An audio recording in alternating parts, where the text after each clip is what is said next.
తాకట్లో ఉన్న మీ బంగారాన్ని విడిపించి ఆ రోజు ఆన్లైన్ రేటుకి కొంటాం. Sharma gold company. శ్రీమాత్రే నమః. శ్రీ గురుభ్యో నమః. తదుపరి కర్కాటక రాశి. విశ్వావసునామ సంవత్సరంలో కర్కాటక రాశి వారికి సంబంధించి ఎలా ఉంది అనే విషయాన్ని ఇప్పుడు మనం తెలుసుకుందాం. కర్కాటక రాశి వారికి ఆదాయం 8, వ్యయం 2, రాజ్యపూజ్యం 7, అవమానం 3. ఈ రాశి వారికి ముఖ్యంగా ఆరోగ్య సమస్యలు చాలా అధికంగా ఉండే అవకాశం ఉంది. విదేశీ ప్రయాణాలు అనుకూలిస్తాయి.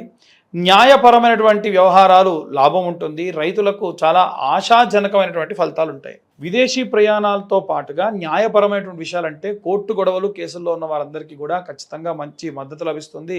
రైతులు కూడా దిగుమతి చాలా బాగా చేస్తారు. ముఖ్యంగా విడివిడిగా మనం చూసుకున్నట్టయితే శనిగ్రహ ప్రభావం వలన, గురుగ్రహ ప్రత్యేక ఆశీస్సులతో, రాహుకేతుల యొక్క ప్రభావం వలన ఆర్థిక పరిస్థితులు కాస్త మెరుగుపడే అవకాశం ఉంది. వీరు శారీరక మానసిక ఒత్తిడి నుంచి కూడా ఉపశమనం పొందొచ్చు. ఏడాది ప్రారంభంలో కుజగ్రహ ప్రభావం వలన, మరోవైపు శనిగ్రహ ప్రభావం కుంభం నుండి మీనంలోకి ప్రవేశిస్తున్న సమయంలో ఈ రాశి వారికి శని నుంచి విముక్తి కలగడము, 7.5 నుంచి కూడా విముక్తి కలిగి ప్రశాంతంగా ఉన్నామనుకుంటున్న సమయంలో వీరికి అష్టమ శని ప్రభావం కూడా వచ్చేటువంటి అవకాశం ఉంది. కానీ ఇది ఎక్కువ రోజులు ఉండదు. అష్టమ శని గురించి కానీ ఏలినాటి శని గురించి చాలామంది కంగారు పడాల్సిన అవసరం లేదు. ఈ రాశి వారికి 8వ స్థానంలో శని సంచారం చేయడం వలన ఈ సమయంలో కొన్ని సమస్యలు ఎదుర్కోవచ్చు. ఈ రాశి వారికి ఈ యొక్క మార్చిలో షష్టగ్రహ కూటమి పూర్తయిన తర్వాతకి శనిగ్రహం మీనంలోకి సంచారం చేయడం వలన ఈ రాశి వారికి శని 7.5 నుంచి ఉపశమనం కలుగుతుంది. ఈ సమయంలో కష్టానికి తగిన ప్రతిఫలం దక్కుతుంది. శని ఎలాంటి మిశ్రమ ఫలితాలు ఇచ్చినా వెళ్ళే ముందు మాత్రం అద్భుతం చేసి వెళ్తాడు ఖచ్చితంగా. కొన్ని మీకు నచ్చకపోయి ఉండొచ్చు జరిగే పనులు, కానీ తర్వాతకు మాత్రం చాలా బాగుంటాయి. ఈ యొక్క నూతన ఉద్యోగంలోకి మారేటువంటి అవకాశం ఉంది. అలాగే ఉద్యోగపరంగా, వివాహపరంగా శుభవార్తలు వినే అవకాశం ఉంది. గురుగ్రహం యొక్క ప్రభావంతో ఉద్యోగంలో ప్రమోషన్లు ఖచ్చితంగా వస్తాయి. గతంలో ఉండేటువంటి సమస్యలన్నింటినీ కూడా అధిగమించి చాలా ప్రశాంతంగా ఉపశమన కాలం అని చెప్పొచ్చు. ఈ రాశి వారికి శనిగ్రహం 9వ స్థానంలో సంచారం చేయడం వలన, శని కంటక ప్రభావం వలన అంటే కాస్త మాత్రమే చూడడం వలన వీరు చేసే ప్రతి పనిలో భారీగా ఆర్థిక ప్రయోజనాలు రావచ్చు. కానీ శారీరకమైనటువంటి బాధ మాత్రం అధికంగా ఉంటుంది. అంతేకాకుండా ఈ కాలంలో మీకు రావాల్సిన బకాయిలు తిరిగి వస్తాయి. దీంతోపాటు గురుగ్రహ ప్రత్యేక అనుగ్రహం వలన మీరు ప్రతి రంగంలో కూడా విజయం సాధించే అవకాశం ఉంది. మీకు ఆదాయం పెరిగేటువంటి అవకాశం ఉంది. సేవింగ్స్ కూడా స్టార్ట్ చేసే అవకాశం ఉంది. అలాగే కుజగ్రహ ప్రభావంతో ఖర్చులు కూడా పెరిగే అవకాశం అధికంగా కనిపిస్తుంది. ఇక వ్యాపార రంగంలో ఉన్న వారికి సంబంధించిన విషయానికి వస్తే, ఎట్టి పరిస్థితుల్లో తెలియని వారి నుంచి వీరు వ్యాపారం ప్రారంభించడం కానీ, సలహాలు తీసుకోవడం కానీ చేయడం మంచిది కాదు. కొందరు వ్యక్తుల సహాయంతో పెద్ద ఆర్డర్లు చేపడతారు. అలాగే దీంతో పాటుగా కొత్త వ్యాపారం ప్రారంభించడంతో పాటు మంచి సత్ఫలితాలు కూడా పొందుతారు. గురువు 12వ స్థానంలో ఉండడం వలన ఈ రాశి వారికి కొత్త అవకాశాలు చేజెక్కించుకునే అవకాశం ఉంది. ఈ ఏడాది ఆఖరిలో పెట్టిన పెట్టుబడులకి మంచి ప్రయోజనకరమైనటువంటి లాభాలు వస్తాయి. శనిగ్రహ ఆశీస్సులతో ఈ యొక్క రాశి వారికి, ఈ యొక్క వ్యాపారం చేసేటువంటి వారికి మెరుగైన వ్యాపారం కూడా కలుగుతుంది.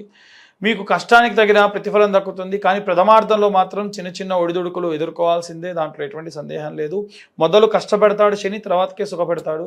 ఈ రాశి వారికి నూతన సంవత్సరంలో ఆరోగ్యం పట్ల కూడా చాలా బాగా శ్రద్ధ వహించాలి. ఈ రాశి నుంచి శనిదేవుడి యొక్క అంటే శనిగ్రహం యొక్క 8వ స్థానంలో సంచారం చేసేటువంటి సమయంలో కొన్ని సమస్యలు ఎదురయ్యే అవకాశం ఉంది. ముఖ్యంగా మొదటి 6 నెలల్లో ఒత్తిడి, అలసట తదితర సమస్యలు ఎక్కువగా ఉంటాయి. గురువు మే నెలలోకి ప్రవేశించి 12వ స్థానంలోకి వచ్చిన సమయంలో ఆరోగ్యం మెరుగుపడుతుంది. ఈ సమయంలో ఒత్తిడి తగ్గుతుంది. అంతకుముందు ప్రశాంతంగా నిద్ర కూడా పోని వారు ఈసారి ఖచ్చితంగా ప్రశాంతంగా నిద్ర కూడా పోతారు. ఇది చెప్పడం చాలా సింపుల్గా ఉంటుండొచ్చు మీకు, కానీ నిద్ర లేకుండా ఇబ్బంది పడుతున్న వాళ్ళు పాపం చాలామందే ఉన్నారు.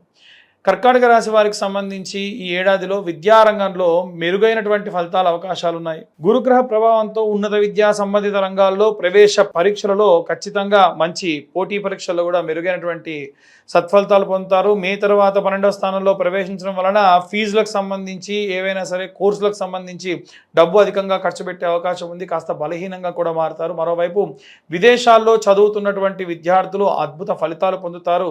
మే తర్వాత కేతువు 2వ స్థానంలో స్థానంలోకి ప్రవేశించడం వలన వాతావరణం కాస్త గందరగోళంగా ఉంటుంది, ఆరోగ్య సమస్యలు కాస్త ఎక్కువయ్యే అవకాశం ఉంది. కర్కాటక రాశి వారికి సంబంధించి నూతన సంవత్సరంలో వైవాహిక జీవితంలో సంతోషకరంగా ఉంటారు. వీరు ప్రేమ వివాహాలు చేసుకునే అవకాశం ఉంది.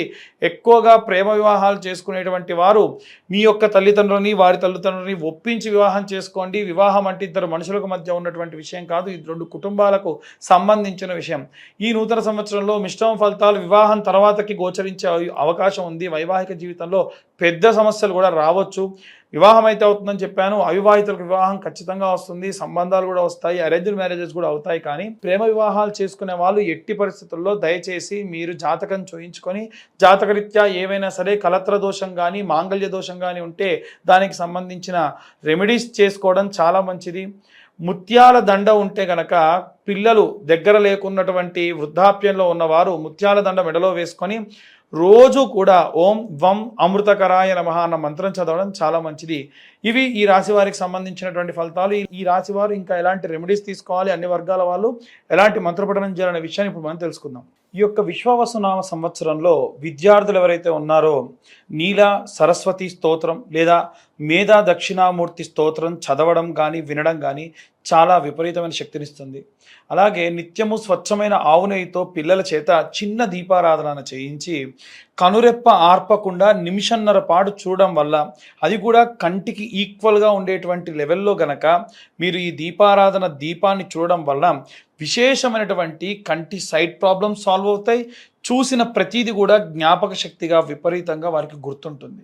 అలాగే గృహిణులందరూ కూడా ఈ సంవత్సర కాలం మొత్తంలో కూడా మరకత వర్ణంలో లేదా పచ్చకర్పూరం కలిపినటువంటి కుంకుమ ఏదైతే ఉంటుందో దానితో అమ్మవారికి శ్రీమాత్రే నమః అనేటువంటి కుంకుమార్చన లేదా జపము 10,000 సంఖ్య చేయాలి. పూర్తి సంవత్సరంలో ఈ మార్చి ఎండింగ్ తర్వాత నుండి ప్రారంభమవుతూ మళ్ళీ వచ్చే సంవత్సరం వరకు చూసుకుంటే మనకు 10,000 సంఖ్య వరకు పూర్తి చేయడం వల్ల విశేష శక్తినిస్తుంది. ఆడవాళ్ళకి జరగబోయేటువంటి ఇబ్బందులు కానీ అపాయాలు కానీ తొందరగా తెలుస్తాయి.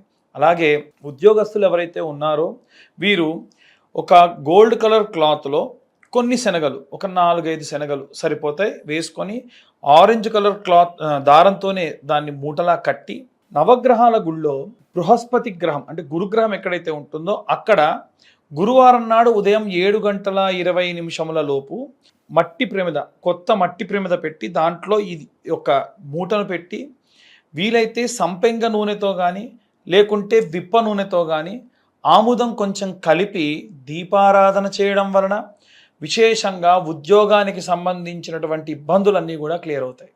అలాగే ఎవరైతే వ్యాపారం చేసే వాళ్ళు ఉన్నారో సాంబ్రాణి పౌడర్గా దొరుకుతుందండి. ఆ పౌడర్ అలాగే తెల్ల ఆవాలు, ఆవు నెయ్యి 3 కలుపుకొని ప్రతి శుక్రవారం నాడు సాయంత్ర సమయంలో స్నానమాచరించి మీ వ్యాపార స్థలంలో ఒక కప్పుని వెలిగించుకొని, అంబికా ధూప్ కప్స్ ఉంటాయి కదా, అలాంటి కప్స్ ఏదైనా వెలిగించుకొని ఆ పదార్థాన్ని తీసుకొని మిశ్రమం కలిపినటువంటి దాన్ని నుదురు దగ్గర పెట్టి అందులో వేయడం వలన, వేసేటప్పుడు మీ కోరికలు వాంఛలు కోరుకోవడం వలన మీ యొక్క షాప్ దగ్గరికి వచ్చేటువంటి గాలి ధూళి దిష్టి అన్నీ కూడా తొలగిపోతాయి. ఎందుకంటే ఒకసారి వ్యాపారస్తులు వ్యాపారం ఓపెన్ చేశారనంటే శౌచము అశౌచము ఉన్నవాళ్ళు, అలాగే రకరకాల చోట్లకు వెళ్ళొచ్చిన వాళ్ళు, మృతా శౌచంతో ఉన్నవాళ్ళు, జాతా శౌచంతో ఉన్న వాళ్ళు అందరూ వస్తారు.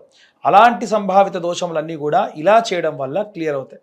అలాగే ఎవరైతే ఈ యొక్క సినీ రాజకీయ రంగాల్లో ఉన్నారో వాళ్ళు చండీ హోమం చేయించుకోవడం మంచిది.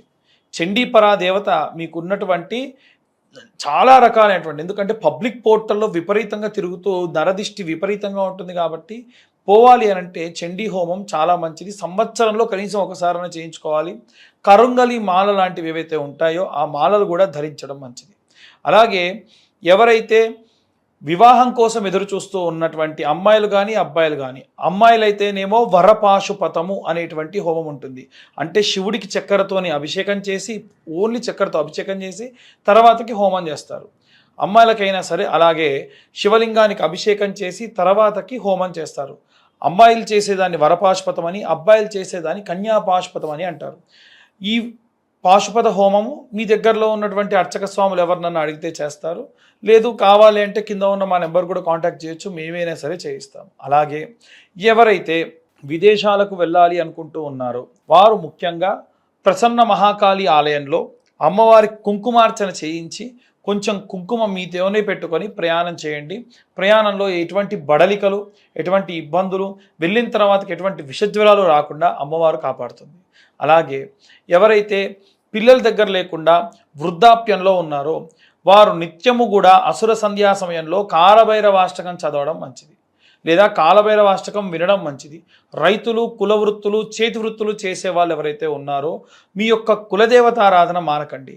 సంవత్సరంలో ఇంట ఎటువంటి ఫంక్షన్ జరిగినా అమ్మవారికి ఒక చీర పెట్టుకోండి చాలు, అమ్మవారు ఎప్పుడు కూడా మిమ్మల్ని కాపాడుతూ ఉంటారు. ఇవన్నీ కూడా గోచార రీత్యా చెప్పేటువంటి విషయములు మాత్రమే. పూర్తిగా మీ జాతకం విశ్లేషణతో మీకు కావాలి అని అంటే కింద ఉన్న నెంబర్కి మీ పేరు, మీ date of birth, time, place పంపించండి. ఈ 2025 సంవత్సరంలో కేవలం 2025 రూపాయలు మాత్రమే ఛార్జ్ చేయడం జరుగుతుంది. పూర్తిగా జాతకంలో లగ్నం నుంచి పంచమ, సప్తమ, నవమ, కోణ కేంద్ర స్థానాల్లో ఏ గ్రహ సంచారం ఉంది, ఎలాంటి రిజల్ట్స్ వస్తుంది అనేటువంటి విషయాన్ని డీటెయిల్గా మీతోని గంట పాటు డిస్కస్ చేసి మీ జాతకం విశ్లేషణతో చెప్పడం జరుగుతుంది. ఈ పూర్తి జాతకం కూడా 60 నుండి 70 పేజీల్లో మీకు అందించడం జరుగుతుంది. మరొకసారి అందరికీ కూడా విశ్వావసునామ సంవత్సర శుభాకాంక్షలు. స్వస్తి.